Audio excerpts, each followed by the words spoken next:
وہ روح نکالیں گے کہ یا ایتھا النفس المطمئنہ، کہ اس انداز سے رب پکارتا ہے کہ اے مطمئن جان، آج تیری روح نکل رہی ہے اور تجھے کوئی خوف نہیں ہے، کوئی ڈر نہیں ہے، کوئی پرواہ نہیں ہے، تو مطمئن ہے۔ یا ایتھا النفس المطمئنہ ارجعی الی ربک راضیۃ مرضیہ، فرمایا آج لوٹ اپنے رب کی طرف اس حال میں کہ رب تجھ سے راضی ہے، تو رب سے راضی ہو جا۔ فادخلی فی عبادی وادخلی جنتی، آج کیونکہ تو نے دنیا میں مجھے راضی کیا تھا، تو مقام ولایت پر پہنچ گیا تھا، تو پھر آج تو فادخلی فی عبادی،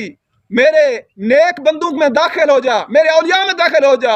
وادخلی جنتی، اور میری جنت کے اندر داخل ہو جا۔ تو اس واسطے حضرات محترم ہمیں اولیاء کرام کے سیرت سے یہ سبق ملتا ہے کہ انہوں نے حب دنیا، حب مال، حب جاہ کو ٹھوکر ماری، اور انہوں نے اپنا تعلق قرآن و سنت کے ساتھ رکھا، اپنا تعلق رب ذوالجلال کے ساتھ رکھا، اپنا تعلق مصطفیٰ کے ساتھ رکھا۔ دنیا سے وہ بے پرواہ ہو گئے، دنیا سے مستغنی ہو گئے، تو پھر اللہ نے بھی انہیں بلند مقام عطا فرما دیا۔ حضور غوث پاک جو پنگھوڑے میں ولی تھے، ایک ہے ہم کتنی محتاج ہیں علم کے کہ ہم پڑھیں تو پھر ہمیں رب کا قرب حاصل ہو،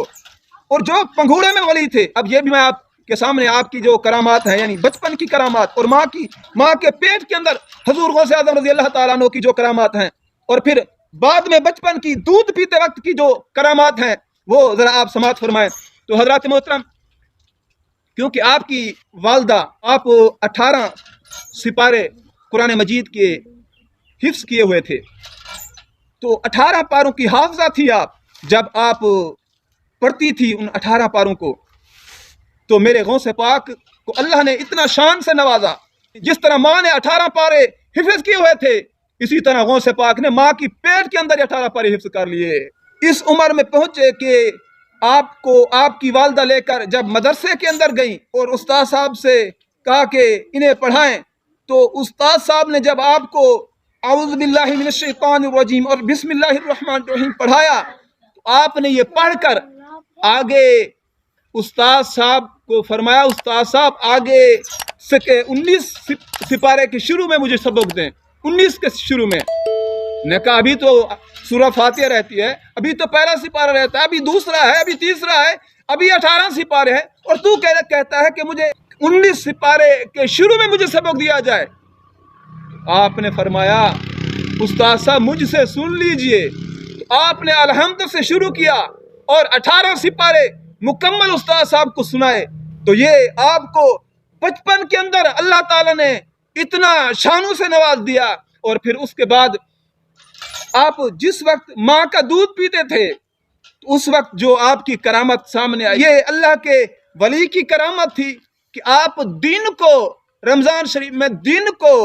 ماں کا دودھ نہیں پیتے تھے، رات کو ماں کا دودھ پیتے تھے۔ تو اس پر جب یعنی 30ویں روزے کو، کیونکہ چاند معلوم نہیں ہوتا کہ 29 کا ہو یا 30 کا ہو، تو پھر بعد میں چاند دیکھنے سے ہی پتہ چلتا ہے، یعنی آگے جو عید کا چاند ہوتا، تو اس دن ابر آلود تھا، بادل تھے آسماں پر، تو آسماں پر بادل ہونے کی وجہ سے لوگوں کو عید کے چاند کا پتہ نہ چل سکا، تو لوگ آئے حضور غوث پاک کی والدہ کے پاس کہ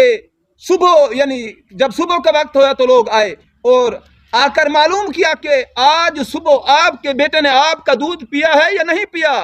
تو والدہ نے کہا کہ میرے بیٹے نے آج میرا دودھ صبح نہیں پیا۔ تو لوگوں کو پتہ چل گیا کہ آج واقعی روزہ ہے اور کل عید ہوگی۔ تو یہ میرے غوث اعظم کی شان ہے۔ اور پھر جس وقت آپ پیدا ہوئے تو اس وقت اللہ تبارک و تعالی نے آپ کے صدقے سے جیلان کے اندر جتنی عورتیں حاملہ تھیں ان کو بیٹے عطا فرمائے، یعنی وقفاً فوقفاً جتنی بیٹے پیدا ہوئے، یہ حضور غوث پاک کی ولادت کی برکت تھی کہ وہ 1111 لڑکے پیدا ہوئے۔ تو اس کے بعد اب غوث پاک کا بچپن اور کھیلنا آپ کا ان لڑکوں کے درمیان ہوا کہ وہ 1111 لڑکے جو پیدا ہوئے تھے اللہ تعالیٰ نے ان میں سے ہر ایک کو مقام ولایت پر فیض فرما دیا۔ یہ حضور غوث پاک کی ولایت کی جو کرامت تھی آپ کی، تو اب آپ کا کھیلنا اللہ چور کے ساتھ یا کسی ڈکیت کے ساتھ یا کسی بے نمازی کے ساتھ یا کسی کوئی فاسق و فاجر کے ساتھ یا کوئی بد عقیدہ بد مذہب کے ساتھ آپ کا بچپن میں کھیلنا نہیں ہوا، بلکہ آپ کھیلے بھی ولیوں کے ساتھ ہیں، وہ جو ولایت پر فیض ہوئے۔ تو یہ میرے غوث پاک کی شان ہے۔ اور پھر اس کے بعد آپ جب بڑے ہوئے اور رب کا مزید قرب حاصل کر لیا، تو آپ کی جتنی بھی کرامات ہیں ان میں سے یہ کرامت بھی بڑی مشہور ہے کہ آپ نے چوروں کو ابدال کیا۔ کس طرح؟ ایک مرتبہ کا واقعہ ہے کہ جس وقت آپ مدینہ منورہ کی زیارت کر کے پیدل واپس جا رہے تھے جیلان شریف، تو راستے میں ایک جنگل تھا، وہاں پر ایک چور کھڑا تھا اس نیت سے کہ وہ کسی کو جو ہے نا وہ ڈکیٹی میں مارے گا، کسی کو لوٹے گا۔ تو سامنے غوث پاک جب گئے تو آپ کیونکہ اللہ کے بہت بڑے برگزیدہ بندے تھے، آپ کو اس کے دل کی حالات کا جو ہے نا وہ اندازہ ہو گیا کہ یہ کس وجہ سے کھڑا ہے۔ تو آپ نے پوچھا کیوں کھڑے ہو؟ اس نے کہا کہ میں ایک دیہاتی ہوں تو میں ویسے کھڑا ہوں۔ تو آپ نے فرمایا تو مجھے نہیں جانتا، میں شیخ عبد القادر جیلانی ہوں۔ تو جس وقت آپ کا اس چور نے نام سنا تو قدموں پر گر گیا اور کہنے لگا مجھے معاف فرما دیجئے، میں توبہ کرتا ہوں کہ میں یہ کام نہیں کروں گا، اور رب کے ہاں میرے لیے دعا بھی فرما دیجئے۔ تو اب آپ کا ہاتھ اٹھانے کی دیر تھی کہ رب اس کے بارے میں کیا کیا جائے۔ اللہ نے فرمایا کہ اے غوث ادھر تو دعا مانگتا جا، اس کی طرف سے تو جو بھی دعا مانگے گا میں تیری دعا قبول کرتا چلا جاؤں گا۔ تو ادھر میرے غوث پاک نے جب دعا مانگی کہ مولا پھر تو اسے کتب بنا دے، تو اللہ تعالیٰ نے اس چور کو میرے غوث پاک کی اس کرامت کی وجہ سے کتب بنا دیا۔ اور پھر آپ کے مریدین کیونکہ بہت زیادہ تھے اور وہ آپ پر اتنی یعنی محبت آپ سے کرتے تھے کہ وہ آپ کو طرح طرح کے سوٹ لا کے دیتے۔ تو آپ ایک مرتبہ زیب تن جو کیے ہوئے تھے جبہ، تو بہت ہی قیمتی جبہ تھا، تو ایک چور اس غرض سے کہ میں کسی امیر کے گھر جا کر چوری کروں گا اور کئی دنوں تک آرام سے بیٹھ کے گھر میں کھاؤں گا،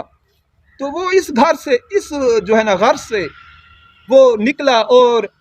جیلان میں ایک ہوٹل پر پہنچا، وہاں پر اس نے کھانا کھایا اور پھر چائے پی۔ اس کے بعد اس نے اس ہوٹل والے سے پوچھا کہ میں مسافر ہوں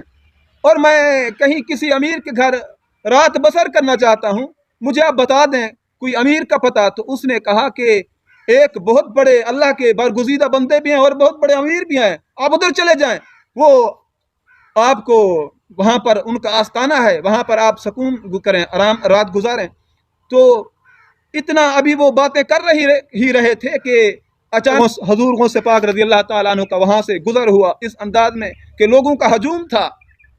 تو ہر طرف آپ کے مرید تھے اور وہ جبہ آپ نے پہن رکھا ہوا تھا۔ تو جس وقت اس چور کی نظر جبے پر پڑی کہ اتنی قیمتی جبہ ہے تو وہ پیچھے لگ گیا آپ کے، اور آپ جس وقت گھر پہنچے تو وہ چور بھی چھپکے سے آپ کے گھر میں داخل ہو گیا۔ تو آپ نے وہ جبہ اتارا اور اسے لٹکا دیا، اور پھر آپ وضو آپ نے کیا اور پھر نماز میں مشغول ہو گئے۔ تو اس چور نے وہ جبہ اٹھایا اور اٹھا کر چلنے لگے کہ وہ آنکھوں سے نبینا ہو گیا۔ جب آنکھوں سے نبینا ہوا تو پھر وہ وہیں پر بیٹھ گیا۔ حضور غوث پاک بھی نماز پڑھتے رہے کافی دیر تک، اور پھر جب آپ نماز سے فارغ ہوئے تو آپ نے اسے کہا کہ جس ارادے سے آئے تھے تو پھر جاتے کیوں نہیں ہو؟ تمہیں تو جانا چاہیے تھا۔ کہنے لگا حضور آپ تو اللہ کے بہت بڑے ولی تھے، میری آنکھیں جو ہیں نا وہ جواب دے چکی ہیں، نبینا ہو گیا ہوں آپ کی وجہ سے۔ تو آپ نے فرمایا تیری آنکھیں تو تجھے واپس مل جائیں گی، لیکن تو آیا نبی علیہ السلام کی آل کے گھر ہے، تو پھر تو جائے اس حال میں کہ تو چور تھا اور چور بن کے جائے تو لوگ تانا دیں گے کہ گیا وہ کن سیدوں کے گھر تھا جس کا اتنا اونچا مقام ہو، اور پھر واپس بھی وہ چور ہو کے نکلے۔ تو فرمایا اس انداز سے تو میں تجھے جانے ہی نہیں دوں گا۔ تو میرے غوث پاک نے اس کے لیے اتنا دعا کی۔ آپ نے فرمایا تجھے پتہ نہیں کہ جب میں نفل نماز پڑھ رہا تھا، فرمایا ہر نماز میں تیرے لیے اتنا دعا کرتا تھا کہ مولا یہ جو بندہ آیا ہے چوری کرنے کے لیے اسے معاف کر دے، اور اس پر اتنا راضی ہو جا کہ اسے ولایت پر فیض فرما۔ وعلیکم السلام۔ تو اس وقت وہ اب فرمایا تو صبح کو اب چور نہیں رہا، اب تو چور سے ابدال بن گیا ہے، اب تو چور سے ولی بن گیا ہے۔ تو یہ میرے غوث اعظم رضی اللہ تعالیٰ عنہ کی شان ہے۔ تو اللہ تعالیٰ کی بارگاہ میں دعا ہے کہ اللہ تعالیٰ ہمیں ان سچوں کے ساتھ ہمیشہ وابستہ رکھے اور ان کے ساتھ ہمیشہ ہماری محبت قائم رکھے۔